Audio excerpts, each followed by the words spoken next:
Hi friends, எல்லோரும் எப்படி இருக்கீங்க? நலமாக இருக்கீங்களா?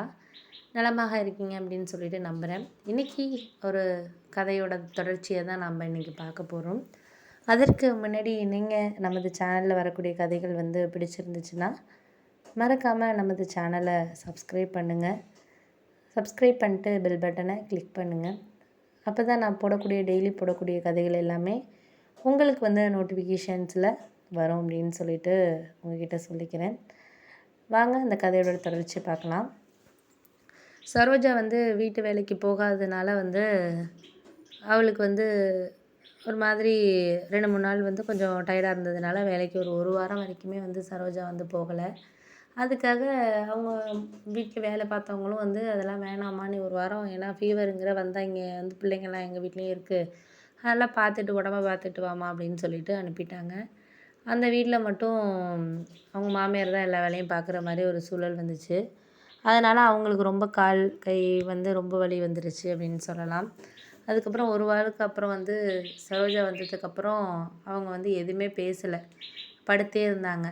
சரோஜா தான் போய் டீ போட்டு கொடுத்து எல்லாமே பண்ணிச்சு, பார்த்துக்கிடுச்சு. அவங்க மருமக சொல்லிட்டு போயிட்டாங்க, நீங்கள் இன்றைக்கி மட்டும் கொஞ்சம் லேட்டாக போகலாம்க்கா, ஏன்னா அவங்களுக்கு அத்தைக்கு முடியாமல் இருக்கிறாங்க, அதனால் நாங்கள் ஈவினிங் 4 மணிக்கு வந்துடுவோம், வந்ததுக்கப்புறம் இன்றைக்கி மட்டும் ஒரு 2-3 நாளைக்கு மட்டும் நீங்கள் கொஞ்சம் இருந்து பார்த்துக்கங்க அப்படிங்கிற மாதிரி, நான் அதுக்கு பணம் தந்துடுறேன் அப்படிங்கிற மாதிரி சொன்னாங்க. இதில் என்னம்மா இருக்குது, பணம்லாம் தந்துட்டு இதெல்லாம் சொல்கிறீங்க? அதெல்லாம் ஒன்றும் வேண்டாம், நானும் தான் இப்போ ஒரு வாரம் லீவ் போட்டிருக்கேன், ஆனால் நீங்கள் எதுவும் கணக்கு பார்க்க மாட்டீங்க, கொடுப்பீங்க, அப்படி இருக்கிறப்ப நான் மட்டும் இதெல்லாம் பார்ப்பேனா? நான் அம்மாவை பார்த்துக்கிறேன், நீங்கள் ஒன்றும் கவலைப்படாதீங்கக்கா அப்படின்னு சொல்லிட்டு போயிட்டாங்க. அதுக்கப்புறம் அன்றைக்கி ஒரு ஃபுல்லாகவே அவங்களுக்கு தேவையான சாப்பாடு எல்லாமே சரோஜா தான் பண்ணிக்கிட்டு இருந்தது.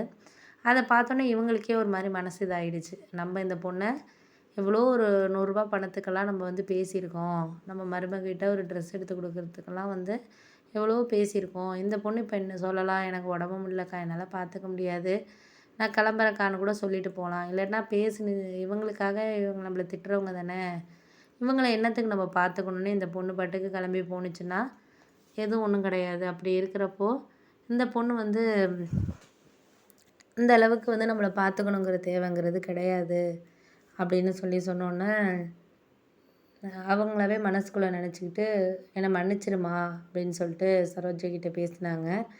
என்னம்மா நீங்கள் இந்த வார்த்தையெல்லாம் சொல்லிக்கிட்டு இருக்கீங்க, ஏன் நான் எதுக்குமா உங்களை மன்னிக்கணும் அப்படின்னோடனே, நான் எவ்வளோ உன்னை பேசியிருக்கேம்மா, எவ்வளோ பேசியிருக்கிறேன், திட்டியிருக்கிறேன், ஆனால் நீ இன்றைக்கி எனக்கு உடம்பு முடியாதப்ப நீ தான் என்னை பார்த்துக்கிற, என் மருமக கூட என்னை பார்த்துக்கல லீவு போட்டுட்டு, நீ வேலைக்கு வர பொண்ணாக இருந்தாலும் என்னை பார்த்துக்கிறது ஒரு பெரிய விஷயந்தான், நான் எவ்வளோ உன்னை பேசியிருக்கேம்மா, அப்படி இருக்கிறப்ப நீ என்னை பார்த்துக்கிறல்லம்மா அப்படின்னோடனே, அதெல்லாம் என்னம்மா, மனுஷங்களுக்கு மனுஷங்க பார்த்துக்கிறது இதில் என்னம்மா இருக்குது, நீங்கள் இதெல்லாம் நீங்கள் சொல்லிக்கிட்டு இருக்காதீங்க, இதெல்லாம் பேசிக்கிட்டு நீங்கள் என்ன தூரமாக்கிறாதீங்க, வேலை செய்கிறத காட்டியும் நான் உங்களை அம்மான்னு தான் நினைக்கிறேன், ஏன்னா எனக்கு அம்மா கிடையாது, நீங்கள் என்னை பேசுகிறப்பெல்லாம் எங்கள் அம்மா அப்பா என்னை எப்படி பேசுவாங்களோ அதே மாதிரி தான் நான் நினச்சிட்டு போவேனே தவிர, நான் அதெல்லாம் கோவப்பட மாட்டேம்மா, கோவப்பட்டிருந்தேன்னா நான் இங்கே வேலைக்கே வந்திருக்க மாட்டேன், மறுநாளே இன்னும் 2 வீட்டில் கூட என்னை வேலைக்கு கூப்பிட்றாங்க, அங்கே பக்கத்தில் அப்பார்ட்மெண்ட்டில், அவங்க வீட்டுக்கு போயிருக்க போகிறேன், நான் ஏன் இங்கே வரணும் சொல்லுங்கள்,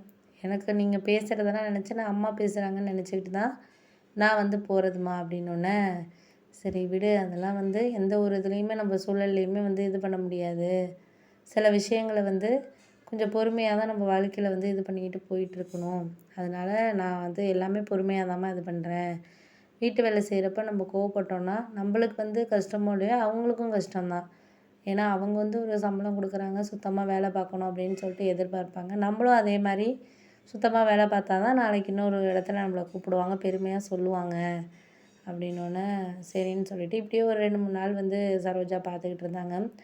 அவங்க மருமகளை இது மாதிரி குழந்த தாம்மா இல்லை, அதுக்கப்புறம் கொஞ்சம் நல்லா பேச ஆரம்பிச்சிட்டாங்க அந்த அம்மா. டெய்லி வர்றப்போ சரோஜாவுக்கு டீ போட்டால், அவங்க டீ போட்டால் சரோஜாவுக்கும் டீ போட்டு கொடுக்குறது, அதுலேருந்து கொஞ்சம் ஒரு ஃப்ரெண்டு மாதிரி ஆயிட்டாங்க. அதுக்கப்புறம் ரொம்ப நல்லா பேச ஆரம்பிச்சிட்டாங்க.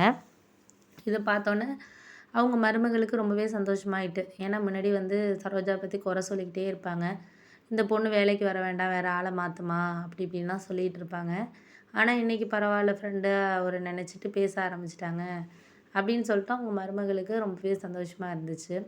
ஏன்னா இவங்க குறை சொல்கிறதுனால வந்து வேறு ஆளெல்லாம் பார்க்க முடியாது அத்தை. உங்களுக்கு இப்போ தெரியாது சரோஜாவை பற்றி அப்படின்னு சொல்லிட்டு சொல்லுவாங்க. அதற்கப்புறம் என்ன நடந்துச்சுன்னு அடுத்த ஒரு பகுதியில் சொல்கிறேன் ஃப்ரெண்ட்ஸ்.